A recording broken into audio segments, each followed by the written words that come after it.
എപ്പിസോഡിന്റെ തുടക്കത്തിലെ അഗസ്ത്യ യുവാനോട് ദേഷ്യപ്പെടുന്നതാണ് കാണിക്കുന്നത്. നീ ആ മരുന്ന് കൊടുത്തതുകൊണ്ടാണ് ബന്നി ഈ അവസ്ഥയിലായതെന്ന് പറയുമ്പോൾ യുവാൻ ഞെട്ടി നിൽക്കുന്നുണ്ട്.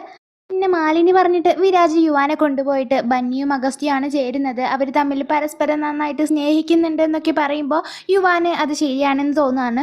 ഈ ബുദ്ധിയില്ലാത്ത എന്നെക്കാളും നല്ലത് അഗസ്ത്യ തന്നെയാണെന്ന് അവൻ ചിന്തിക്കുന്നുണ്ട്. എന്നിട്ട് ബന്നിയുടെ അടുത്തേക്ക് പോകുമ്പോഴാവും അഗസ്ത്യ അവളുടെ അടുത്ത് ഇരുന്നിട്ട് അവളെ നന്നായിട്ട് കെയർ ചെയ്യുന്നത് അവൻ കാണുക. അപ്പോൾ അവൻ മനസ്സിൽ പറയുന്നുണ്ട്, ഞാൻ എന്തായാലും നിന്നിൽ നിന്ന് ഒഴിഞ്ഞു പോകും ബന്നി, നീയും അഗസ്ത്യയും നല്ല സ്നേഹത്തിൽ ജീവിക്കണമെന്നൊക്കെ അവൻ ആലോചിക്കുന്നുണ്ട്. അവൻ സങ്കടപ്പെട്ടിട്ട് വീട്ടിൽ പോയിട്ട് ബന്നിയെക്കുറിച്ചൊക്കെ ആലോചിക്കുന്നുണ്ട്. മുന്നേ അവന് ഭക്ഷണം കൊടുക്കുന്ന കാര്യമൊക്കെ അവൻ ചിന്തിച്ചിട്ട് അവിടെ ഇരുന്ന് കരയുന്നൊക്കെയുണ്ട്. ബന്നിക്ക് ബോധം വരുമ്പോൾ യുവാൻ വന്ന് അവളോട് മാപ്പൊക്കെ പറയുന്നുണ്ട്. ബന്നി, ഞാൻ നിനക്ക് തെറ്റായ മരുന്ന് തന്നിട്ടാണ് നിന്റെ ഈ അവസ്ഥ ഇങ്ങനെ ആയത് എന്നൊക്കെ പറയുമ്പോൾ ബന്നി, നീ എന്തായാലും അത് വേണമെന്ന് വെച്ച് അത് ചെയ്തതല്ല എന്ന് എനിക്കറിയാം. ഇനിയിപ്പോൾ ദൈവം വന്ന് എന്നോട് യുവാൻ അത് വേണമെന്ന് വെച്ച് ചെയ്തതാണെന്ന് പറഞ്ഞാലും ഞാനത് വിശ്വസിക്കാൻ പോകുന്നില്ല യുവാനെന്ന് അവനോട് ചിരിച്ചിട്ടൊക്കെ പറയുന്നുണ്ട്. അതിനുശേഷം ബന്നിയൊക്കെ കൂടിയിട്ട് ഡോക്ടറെ അടുത്തേക്ക് പോവുകയാണ്. അപ്പോൾ ഡോക്ടർ പറയുന്നുണ്ട്, നമുക്ക് യുവാനെ ഒന്ന് ചെക്ക് ചെയ്യണം. അവൻ്റെ ബ്രെയിനിൽ ഇത്ര കാലം ആ മരുന്ന് കഴിച്ചതുകൊണ്ട് തന്നെ ചെറിയ ഡാമേജ് ഒക്കെ വന്നിട്ടുണ്ടാവും. അപ്പോൾ അതിന് വേണ്ടിയിട്ട് ഒരു ചെക്കപ്പ് ചെയ്യണമെന്ന് പറയുമ്പോൾ അവർ ആ ചെക്കപ്പ് ചെയ്യാൻ വേണ്ടിയിട്ട് അവനെ കൊണ്ടുപോകുന്നുണ്ട്. സീൻ കട്ടായിട്ട് പിന്നെ കാണിക്കുന്നത് ഭക്ഷണം കഴിച്ചുകൊണ്ടിരുന്ന വിരാജിൻ്റെ അടുത്തേക്ക് മാലിനി വന്നിട്ട് എത്രയും പെട്ടെന്ന് യുവാനെ കണ്ടുപിടിക്കണം, അവൻ ഇവിടെ കാണാനില്ല എന്ന് പറയുന്നതാണ്. അപ്പോൾ വിരാജിൻ്റെ ഭാര്യ അപ്പുറത്തിരിക്കുന്നുണ്ടാവും. അപ്പോൾ അവൾ പെട്ടെന്ന് എണീച്ചിട്ട്, നിങ്ങൾ പറയുമ്പോൾ ആടുന്ന കളിപ്പാട്ടമൊന്നുമല്ല എൻ്റെ ഭർത്താവ്, ഭക്ഷണം കഴിക്കുന്നത് കണ്ടില്ല, നിങ്ങൾ പറഞ്ഞതൊന്നും അനുസരിക്കാൻ പറ്റില്ല എന്ന് മാഹിറ പറയുമ്പോൾ മാലിനി അവളോട് ദേഷ്യപ്പെടുന്നുണ്ട്. അങ്ങനെ അവർ തമ്മിൽ ചെറിയ വഴക്ക് അവിടെ ഉണ്ടാവുന്നുണ്ട്. അതിനുശേഷം യുവാൻ്റെ ചെക്കപ്പിൻ്റെ റിസൾട്ട് വരികയാണ്. അപ്പോൾ ഡോക്ടർ അവരോട് പറയുന്നുണ്ട്, അവൻ്റെ ബ്രെയിനിൽ ചെറിയ ഡാമേജ് ഉണ്ട്, അപ്പോൾ അത് മാറ്റാൻ വേണ്ടിയിട്ട് ഒരു സർജറി അവന് ആവശ്യമാണ്. അപ്പോൾ അതിനു വേണ്ടി നിങ്ങൾ തയ്യാറാണോ എന്ന് ബന്നിയോട് ചോദിക്കുമ്പോൾ അവൻ എന്തായാലും നമുക്ക് സർജറി ചെയ്യാം, പക്ഷേ ഒരു പ്രോഗ്രാമിൽ അത് കഴിഞ്ഞിട്ട് ചെയ്യാം എന്ന് ബന്നി വാക്ക് കൊടുക്കുന്നുണ്ട്. അവൻ്റെ ആ സ്റ്റേജ് പ്രോഗ്രാം എല്ലാം കഴിഞ്ഞതിന് ശേഷം മാലിനി യുവാനെ പിടിച്ചുകൊണ്ട് പോയിട്ട് ഒരു കൊക്കയ്ക്കടുത്ത് നിർത്തിയിട്ട് അവനോട് സംസാരിക്കുന്നുണ്ട്. ഞാൻ നിൻ്റെ ശരിക്കുള്ള അമ്മ ഒന്നുമല്ല, എനിക്ക് നിന്നോട് വെറുപ്പ് മാത്രമാണ് ഉള്ളത്. നിൻ്റെ ഫാമിലി എന്നോട് ചെയ്തത് വലിയ ദ്രോഹമാണ്. മുത്തശ്ശൻ ദേവരാജിൻ്റെ കമ്പനിയിൽ വർക്ക് ചെയ്യുന്ന ഒരു എംപ്ലോയി ആയിരുന്നു എൻ്റെ അച്ഛൻ. പക്ഷേ അയാൾ എൻ്റെ അച്ഛനെ ഒരു കള്ളക്കേസിൽ കുടുക്കിയിട്ട് ആ കമ്പനിയിൽ നിന്ന് തന്നെ പുറത്താക്കി. അപ്പോൾ അതിൻ്റെ ഭാഗമായിട്ട് എൻ്റെ അച്ഛനും അമ്മയും എന്നെ വിട്ടുപോയി. മാത്രമല്ല എൻ്റെ ഒരു ഏട്ടൻ ഭ്രാന്താശുപത്രിയിലാവുകയും ചെയ്തു. അപ്പോൾ ഇതിൻ്റെയൊക്കെ കാരണം നിൻ്റെ ഈ ഫാമിലിയാണ്. എന്നോടൊരു തെറ്റും ചെയ്തിട്ടില്ലായിരിക്കാം യുവാൻ, പക്ഷെ നീ ഇന്ന് ഇവിടെ എന്തായാലും മരണപ്പെടുക ചെയ്യും. നീ ഈ കൊക്കയിലേക്ക് എടുത്ത് ചാടണമെന്ന് മാലിനി പറയുമ്പോൾ യുവാൻ ഞെട്ടി നിൽക്കുന്നുണ്ട്. യുവാൻ പറയുന്നുണ്ട്, അമ്മ പറഞ്ഞാൽ ഞാനെല്ലാം അനുസരിക്കില്ല, അമ്മയ്ക്ക് ഇതെന്നോട് ആദ്യം പറയായിരുന്നില്ലേ, മരണമായാലും വളരെ സന്തോഷത്തോടു കൂടെ തന്നെ ഞാനതിലേക്ക് പോകുമായിരുന്നു എന്ന് അവൻ പറയുമ്പോൾ മാലിനി ആകെ ഒരു വിഷമമൊക്കെ ആൾക്ക് വരുന്നുണ്ട്. പക്ഷെ ഞാൻ നിൻ്റെ അമ്മയല്ല എന്ന് പറഞ്ഞിട്ട് പിന്നെയും ആൾ ഷൗട്ട് ചെയ്തുകൊണ്ടിരിക്കുകയാണ്. പിന്നെ കാണിക്കുന്നത് ബന്നിയെയും പിന്നെ ആ വീട്ടിലുള്ളവരെയാണ്. യുവാനെ കാണാതെ പേടിച്ചിട്ടാവും നിൽക്കുന്നുണ്ടാവുക. അപ്പോൾ അവർക്ക് അവിടുന്ന് ഒരു കത്ത് കിട്ടുന്നുണ്ട്. അത് ശരിക്ക് മാലിനി യുവാനെ കൊണ്ട് എഴുതിച്ചതാവും. അപ്പോൾ അതിലവൻ മരിക്കാൻ പോകുന്ന കാര്യമൊക്കെ എഴുതിയിട്ടുണ്ടാവും. അപ്പോൾ ഇതൊക്കെ വായിച്ചിട്ട് ബന്നിക്ക് ആകെ സങ്കടം വരികയാണ്. അതിലവൻ അഗസ്ത്യമായിട്ട് നീ ജീവിക്കണം ബന്നി, നിങ്ങൾ രണ്ടുപേരും സന്തോഷത്തോടെ ജീവിക്കണം എന്നൊക്കെ എഴുതിയിട്ടുണ്ടാവും. കണ്ട് വിരാജ് ഞെട്ടാണ്. ഇത്രയും കാലം യുവാനെ തന്നെ കൊണ്ട് ഉപദ്രവിപ്പിച്ചതെല്ലാം യുവാനെ കൊല്ലാൻ വേണ്ടിയായിരുന്നോ, മാലിനി ഇത്രയ്ക്ക് ക്രൂരയായിരുന്നോ എന്നൊക്കെ വിരാജ് ചിന്തിക്കുന്നുണ്ട്. അങ്ങനെ മാലിനി യുവാനെ കൊക്കയിലേക്ക് തള്ളിയിട്ടിട്ട് വീട്ടിലേക്ക് തിരിച്ചു വരികയാണ്. അപ്പോൾ മാലിനി വന്നതും നീ എന്താ എൻ്റെ യുവാനെ ചെയ്തതെന്ന് പറഞ്ഞിട്ട് ബന്നി മാലിനിയോട് നന്നായിട്ട് ദേഷ്യപ്പെടുന്നുണ്ട്, അടിക്കുന്നൊക്കെയുണ്ട്. ഹേമന്ത് മാലിനിക്ക് സപ്പോർട്ടായിട്ട് വന്നിട്ട് നീ എന്താ ചെയ്യുന്നത് ബന്നി എന്ന് പറഞ്ഞിട്ട് അവളോട് ദേഷ്യപ്പെടുന്നുണ്ട്. പക്ഷെ ബന്നിയാണെങ്കിൽ നിന്നെ കൊണ്ട് ഞാൻ സത്യം പറയിപ്പിക്കും എന്ന് പറഞ്ഞിട്ടൊരു ബെൽറ്റ് എടുത്തിട്ട് മാലിനിയെ നല്ല അടിക്കുന്നൊക്കെയുണ്ട്. അപ്പം അങ്ങനെ അവസാനം മാലിനി സത്യം തുറന്നു പറയാണ്, ഞാൻ തന്നെയാണ് അവനെ കൊന്നത്, അവനിപ്പോൾ ഈ ഭൂമിയിലില്ല, അവൻ മരിച്ചു കഴിഞ്ഞിരിക്കുന്നു ബന്നി, നീ ഇനി ഒന്നും ചെയ്തിട്ട് ഒരു കാര്യമില്ല എന്ന് വളരെ ചിരിച്ചിട്ട് മാലിനി അവളോട് പറയാണ്. ഇത് കേട്ടിട്ട് ബന്നി ആകെ തകർന്നു പോകുന്നുണ്ട്. അപ്പം മാലിനി പറഞ്ഞിട്ടുള്ള ആ ഒരു കൊക്കയുടെ അടുത്തേക്ക് അവൾ ഓടുകയാണ്. പക്ഷെ അവിടെ എത്തിയതും യുവാൻ്റെ കരച്ചിൽ അവൾ കേൾക്കുന്നുണ്ട്. അവൻ ശരിക്കും വീണിട്ടൊന്നും ഉണ്ടാവില്ല, ഒരു മരത്തുമ്മേ അവൻ തങ്ങി നിൽക്കുന്നുണ്ട്. അപ്പം അങ്ങനെ ഒരു കയറൊക്കെ കൊടുത്തിട്ട് ബന്നി എങ്ങനെയൊക്കെയോ അവനെ വലിച്ച് മുകളിലേക്ക് കയറ്റുന്നുണ്ട്. ആദ്യം യുവാനെ നല്ല അടി അടിക്കുന്നുണ്ട്. നീ എന്താ വിചാരിച്ചത് ഞാനും അഗസ്ത്യൻ തമ്മിൽ ഫ്രണ്ട്ഷിപ്പ് മാത്രമേ ഉള്ളൂ, സ്നേഹമൊന്നുമില്ല, നിനക്ക് എങ്ങനെ അങ്ങനെയൊക്കെ ചിന്തിക്കാൻ തോന്നി യുവാൻ, നിന്നെ മാത്രമേ ഞാൻ സ്നേഹിച്ചിട്ടുള്ളൂ, നിന്നെ മാത്രമേ ഞാൻ പ്രണയിക്കുന്നുള്ളൂ എന്നൊക്കെ പറഞ്ഞിട്ട് അവനോട് അവളുടെ ഇഷ്ടമെല്ലാം തുറന്നു പറയാണ്. അപ്പോൾ യുവാനും ശരിക്കും സന്തോഷമാവുന്നുണ്ട്. അവൻ്റെ ഇഷ്ടവും അവളോട് തുറന്നു പറയുന്നൊക്കെയുണ്ട്. നിന്നെ ഒരിക്കലും വിട്ടു പോവില്ല യുവാൻ എന്ന് പറഞ്ഞിട്ട് അവൾ അവനെ കെട്ടിപ്പിടിച്ചിട്ടൊക്കെ നിൽക്കുന്നുണ്ട്. അതിനുശേഷം അവർ വീട്ടിലേക്ക് പോകുമ്പോഴാവും അറിയാം മാലിനി ചെയ്തതെല്ലാം അവരെല്ലാവരും അറിഞ്ഞിട്ടുണ്ടാവും, യുവാനെ കൊല്ലാൻ നോക്കിയതൊക്കെ. അപ്പോൾ ഹേമന്ത് അവളോട് നല്ല ദേഷ്യത്തിൽ സംസാരിക്കുന്നുണ്ട്. പോലീസുകാരെ വിളിച്ചു വരുത്തിയിട്ട് പെട്ടെന്ന് തന്നെ മാലിനിയെ കൊണ്ടുപോകാനൊക്കെ ഹേമന്ത് പറയുകയാണ്.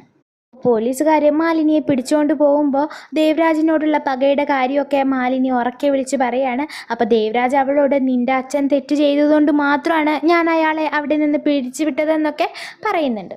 അതിനുശേഷം യുവാൻ്റെ സർജറി കഴിയുന്നതാണ് കാണിക്കുന്നത്. അങ്ങനെ ദിവസങ്ങൾക്ക് ശേഷം അവൻ ഓക്കെ ആയിട്ട് ആരോടും പറയാതെ ഹോസ്പിറ്റലിൽ നിന്ന് ഇറങ്ങി പോവുകയാണ്. അപ്പോൾ അവനെ കാണാതെ അവനെ തെരഞ്ഞിട്ട് ബന്നി അവസാനം അമ്പലത്തിലെത്തിയിട്ട് അവനെ കണ്ടുപിടിക്കുന്നുണ്ട്. അവളെ യുവാനെ കണ്ടതും എന്തു പണിയാ നീ കാണിച്ചത് യുവാൻ, ഹോസ്പിറ്റലിൽ നിന്ന് ഒറ്റയ്ക്ക് നീ എന്തിനാ ഇങ്ങോട്ട് വന്നത് എന്നൊക്കെ അവനോട് പറഞ്ഞിട്ട് ദേഷ്യപ്പെടുന്നുണ്ട്. അപ്പോൾ അവൻ പെട്ടെന്ന് തിരിഞ്ഞിട്ട് നീ ആരാ, നിന്നെ എനിക്ക് മനസ്സിലായിട്ടില്ലല്ലോ, നിനക്ക് എങ്ങനെ എൻ്റെ പേരറിയാമെന്നൊക്കെ ചോദിക്കുമ്പോൾ അവൾ ഞെട്ടാണ്. കാരണം ബന്നിയെ അവൻ മറന്നു പോയിട്ടുണ്ടാവും. അപ്പോൾ അവിടേക്ക് ദേവരാജും ഹേമന്തും കൂടെ വരുന്നുണ്ട്. പക്ഷെ അവരെ കണ്ടിട്ട് അവന് പെട്ടെന്ന് മനസ്സിലാവാണ്. ഓടിപ്പോയി കെട്ടിപ്പിടിച്ച് സന്തോഷത്തിൽ വർത്താനം പറയുന്നുണ്ട്. എന്നിട്ട് ഈ കുട്ടി ഏതാ, ഈ കുട്ടി കുറേ നേരമായി എന്നോട് വർത്താനം പറയാൻ വേണ്ടി നോക്കുന്നു എന്നൊക്കെ അവരോട് പറയുമ്പോൾ ബന്നിക്ക് ആകെ സങ്കടം വരുന്നുണ്ട്. ഇടയ്ക്കിടുന്നൊരു റോസാ ചെടിയുടെ മുള്ള് അവളുടെ കാലിൽ കുത്തുമ്പോൾ അവനത് എടുത്തു കൊടുക്കുന്നൊക്കെ ഉണ്ട്. അങ്ങനെ ഹേമന്തും ദേവരാജും കൂടി അവനെ വീട്ടിലേക്ക് കൊണ്ടുപോവാണ്. അപ്പോൾ അവിടെ എത്തിയതും ബന്നിയെ കണ്ടിട്ട് നീ എന്താ ഇവിടെ എന്ന് ചോദിക്കുമ്പോൾ ഞാൻ ഹോം ഡെലിവറി ബിസിനസ് നടത്തുകയാണ്, നീ എൻ്റെ കൈകൊണ്ടാണ് ഭക്ഷണം കഴിച്ചിരുന്നതെന്നുള്ള കാര്യമൊക്കെ ബന്നി പറയുന്നുണ്ട്. അപ്പോൾ ബന്നിയോട് ചെറിയ സ്പാർക്കൊക്കെ യുവാൻ അടിക്കുന്നുണ്ട്, അവളെ തന്നെ നോക്കി നിൽക്കുന്നൊക്കെ ഉണ്ട്. യുവാൻ എല്ലാവരുടെ അടുത്ത് പോയിട്ട് കെട്ടിപ്പിടിച്ച് സംസാരിക്കുന്നൊക്കെ ഉണ്ട്. അപ്പോൾ വിരാജ് ആകെ മാറിയിട്ടുണ്ടാവും, ഒരു പാവമായിട്ടുണ്ടാവും. യുവാനോട് ചെയ്തു പോയതിലൊക്കെ അവന് വലിയ കുറ്റബോധമൊക്കെ ഉണ്ടാവും. അതിനുശേഷം ബന്നിയോട് യുവാൻ നീ എന്തായാലും ഇന്ന് എനിക്ക് വേണ്ടി നിന്റെ കൈകൊണ്ട് തന്നെ ഡിന്നർ ഒരുക്കിക്കോ എന്ന് പറയുമ്പോൾ അവൾക്ക് ഒരുപാട് സന്തോഷമാവാണ്. അവൾ ഒരുപാട് ഭക്ഷണമൊക്കെ ഉണ്ടാക്കിയിട്ട് അവനെ അത് കഴിപ്പിക്കുമ്പോൾ അവനത് ആസ്വദിച്ച് കഴിക്കുന്നുണ്ട്. അതിനുശേഷം അവൾ യുവാനെ നന്നായി കെയർ ചെയ്യാണ്. തല തുവർത്താത്തതിന് അവനെ വഴക്ക് പറഞ്ഞിട്ട് തല തുവർത്തി കൊടുക്കുമ്പോൾ അവനാകെ ഡൗട്ട് അടിച്ചിരിക്കുന്നുണ്ട്. അല്ല, ഇവൾക്കും എനിക്കും തമ്മിൽ എന്തോ ഒരു ബന്ധം ഉണ്ടല്ലോ, അല്ലാതെ വെറും ഡെലിവറി ഗേളൊന്നുമല്ല, എന്തോ ഉണ്ട് എന്ന് പറഞ്ഞിട്ട് അവളോട് അത് ചോദിക്കുമ്പോൾ അവളൊന്നും മിണ്ടാതെ അവിടെ നിന്ന് പോകുന്നൊക്കെയുണ്ട്. അതിനുശേഷം ആ വീട്ടിലൊരു പാർട്ടി നടക്കുകയാണ്. അപ്പോൾ അവിടെ വന്ന ആൾക്കാർ യുവാനോട് നിങ്ങൾ ഇതിനു മുമ്പ് വസ്ത്രമില്ലാതെയും പിന്നെ സ്ത്രീകളുടെ വസ്ത്രമൊക്കെ ധരിച്ചിട്ട് പാർട്ടിക്കിടയിലേക്ക് വന്നിട്ടുണ്ടായിരുന്നല്ലോ, പക്ഷെ നിങ്ങളിപ്പോൾ ആകെ മാറിപ്പോയല്ലോ എന്നൊക്കെ പറയുമ്പോൾ അവനാകെ ഞെട്ടി നിൽക്കുകയാണ്.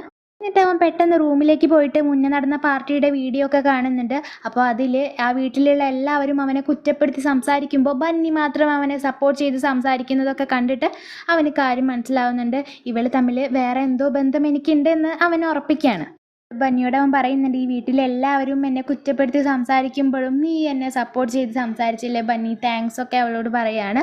അങ്ങനെ അവന് അവളോട് ഒരു ഇഷ്ടമൊക്കെ തോന്നി തുടങ്ങുന്നുണ്ട്. പക്ഷേ ഇതിനിടയിലേക്ക് വലിയൊരു പ്രശ്നം വരുന്നുണ്ട്. അതെന്താണെന്ന് വെച്ചാൽ ആ സർജറിക്ക് ശേഷം യുവാന് ഡുവൽ പേഴ്സണാലിറ്റി വന്നിട്ടുണ്ടാവും. അതായത് ഈ അന്യൻ മൂവിയൊക്കെ കണ്ടിട്ടില്ലേ, അതിൽ ആ ക്യാരക്ടറിന് 3 പേഴ്സണാലിറ്റിയാണ് ഉള്ളത്. പക്ഷേ ഇവിടെ അത് 2ആണ്.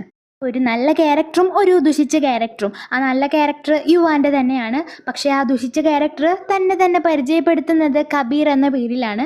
അന്ന് രാത്രി വിരാജാണ് തന്നെ ആ സ്ത്രീകളുടെ വേഷമൊക്കെ കെട്ടിയിട്ട് ആൾക്കാരുടെ മുമ്പിൽ അപമാനിതനാക്കിയെന്ന് മനസ്സിലാക്കിയിട്ട് യുവാൻ പെട്ടെന്ന് കബീറിൻ്റെ വേഷത്തിലേക്ക് മാറുന്നുണ്ട്. അതായത് അവൻ്റെ ഒരു ക്യാരക്ടറായി മാറാണ്. എന്നിട്ട് വിരാജിനെ പോയിട്ട് ഇരുട്ടത്ത് ഉപദ്രവിക്കുന്നുണ്ട്. അപ്പോൾ വിരാജിനെ അറിയില്ല അത് യുവാനാണ് വന്നിട്ട് ഉപദ്രവിക്കുന്നതെന്ന്. പിന്നീട് തൂലിക എന്ന ഒരു പെണ്ണിൻ്റെ എൻട്രി കാണിക്കുകയാണ്. അപ്പോൾ യുവാൻ്റെ ഡുവൽ പേഴ്സണാലിറ്റി ആയിട്ടുള്ള കബീറിന് ഈ തൂലികയോട് ഇഷ്ടമാവുന്നുണ്ട്. എന്നിട്ട് അവൻ അവളെ പ്രപ്പോസ് ചെയ്യുന്നുണ്ട്. അവർ തമ്മിൽ ഇഷ്ടത്തിലൊക്കെ ആവുന്നുണ്ട്. പക്ഷേ ഇവിടെയാണെങ്കിൽ യുവാൻ വന്നിട്ട് ബന്നിയോടും ഇഷ്ടം പറയുന്നുണ്ട്, പ്രപ്പോസ് ആക്കുന്നുണ്ട്. പിന്നീട് തൂലികയും കബീറും കൂടെ കിസ് ചെയ്യുന്നത് കണ്ടിട്ട് ബന്നി ആകെ തകർന്നു പോവുകയാണ്. കാരണം അവളുടെ കണ്ണിൽ യുവാനല്ല നിൽക്കുന്നത്.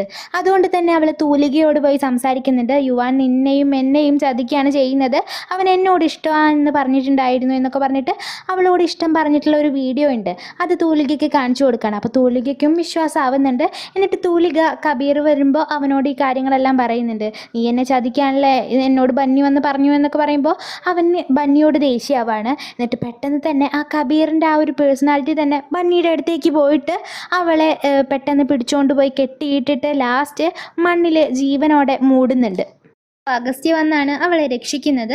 അങ്ങനെ അവർ രണ്ടുപേരും കൂടിയിട്ട് യുവാനെ കാണിച്ചുകൊണ്ടിരുന്ന ആ ഡോക്ടറെ അടുത്തേക്ക് പോകുമ്പോൾ ഡോക്ടർ അവരോട് എല്ലാ കാര്യങ്ങളും പറയുന്നുണ്ട്. ഒരു വട്ടം കബീർ വന്നിട്ട് ഡോക്ടറെ ഉപദ്രവിക്കാൻ നോക്കിയ കാര്യം ഉൾപ്പെടെ അവൻ്റെ ആ 2 പേഴ്സണാലിറ്റി ഉള്ള കാര്യമെല്ലാം ഡോക്ടർ തുറന്ന് പറയുകയാണ്. പിന്നീട് അവൻ കബീർ എന്ന ഒരൊറ്റ ക്യാരക്ടറിലൂടെ തന്നെയാവും പോയിക്കൊണ്ടിരിക്കുക. തൂലികയുമായിട്ടുള്ള കല്യാണമൊക്കെ അവൻ ഏകദേശം ഉറപ്പിച്ച് വെച്ചിരിക്കുകയാവും. അപ്പോൾ ഇത് മാറ്റിയിട്ട് അവനെ യുവാൻ്റെ പേഴ്സണാലിറ്റിയിലേക്ക് കൊണ്ടുവരാൻ വേണ്ടിയിട്ട് ബന്നി അഗസ്ത്യയുമായിട്ടുള്ള ഒരു കല്യാണത്തിൻ്റെ നാടകം നടത്തുന്നുണ്ട്. അപ്പോൾ അതിൽ അവിടെ വെച്ചിട്ട് അവന് കുറച്ച് കുശുമ്പൊക്കെ കയറിയിട്ട് ശരിക്ക് യുവാൻ്റെ ഒരു പേഴ്സണാലിറ്റിയിലേക്ക് അവൻ മാറുന്നുണ്ട്. പക്ഷേ പിന്നീടാണ് അവർ എല്ലാവരും മനസ്സിലാക്കുക തൂലികയും പിന്നെ കബീറും തമ്മിലുള്ള വിവാഹം ഓൾറെഡി കഴിഞ്ഞിട്ടുണ്ടാവും. യുവാൻ താൻ ചെയ്തു പോയ തെറ്റോർത്ത് സങ്കടപ്പെടുന്നുണ്ട്. ബന്നിയെ മാത്രമേ ഞാൻ സ്നേഹിച്ചിട്ടുള്ളൂ, അവളുടെ കൂടെ മാത്രമേ ഞാൻ ജീവിക്കൂ എന്നൊക്കെ അവൻ കരഞ്ഞുകൊണ്ടൊക്കെ പറയുന്നുണ്ട്. ഈ സീനും കാണിച്ചുകൊണ്ടാണ് ഈ എപ്പിസോഡ് ഇവിടെ അവസാനിക്കുന്നത്.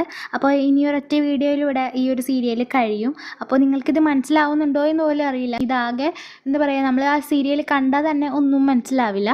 ഈ രണ്ട് പേഴ്സണാലിറ്റി ഉള്ളതുകൊണ്ട് തന്നെ ഏത് നേരവും ഈ പേഴ്സണാലിറ്റി ഇങ്ങനെ മാറിക്കളിച്ചുകൊണ്ടേയിരിക്കും. കുറച്ച് നേരം കബീറായിട്ട് തൂലികയുടെ അടുത്താണെങ്കിൽ പിന്നെ കുറച്ച് നേരം യുവാനായിട്ട് ബന്നിയുടെ അടുത്തൊക്കെ ആയിരിക്കും. അപ്പോൾ എന്തായാലും ഇത് പെട്ടെന്ന് തീർക്കും. അപ്പോൾ എല്ലാവരും ഒന്ന് അഭിപ്രായം പറയുക, കമൻറ്റ് ചെയ്തിട്ട് മനസ്സിലാവുന്നുണ്ടോ എന്ന് പറയുക. അപ്പോൾ ഇഷ്ടപ്പെട്ടെങ്കിൽ ലൈക്ക് ചെയ്യുക. തുടർന്നുള്ള വീഡിയോസ് ലഭിക്കാനായിട്ട് ചാനലൊന്ന് സബ്സ്ക്രൈബ് ചെയ്യുക. അപ്പോൾ അടുത്ത വീഡിയോ ആയിട്ട് വീണ്ടും കാണാം.